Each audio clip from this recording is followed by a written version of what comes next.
by topic our Telugu speech. బాలల దినోత్సవాన్ని ప్రతి సంవత్సరం నవంబర్ 14న జరుపుకుంటారు. భారతదేశానికి ప్రధాని అయిన జవహర్ లాల్ నెహ్రూ పుట్టినరోజు సందర్భంగా బాలల దినోత్సవం జరుపుకుంటారు. నెహ్రూకి పిల్లలంటే చాలా ఇష్టం.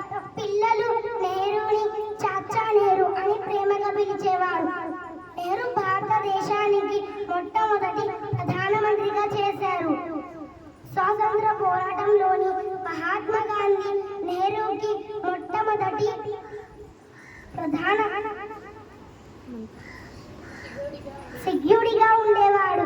దానిలో తన ఏకైక కూతురు ఇందిరా ప్రియదర్శినితో ఎక్కువ కాలం గడపలేకపోయారు.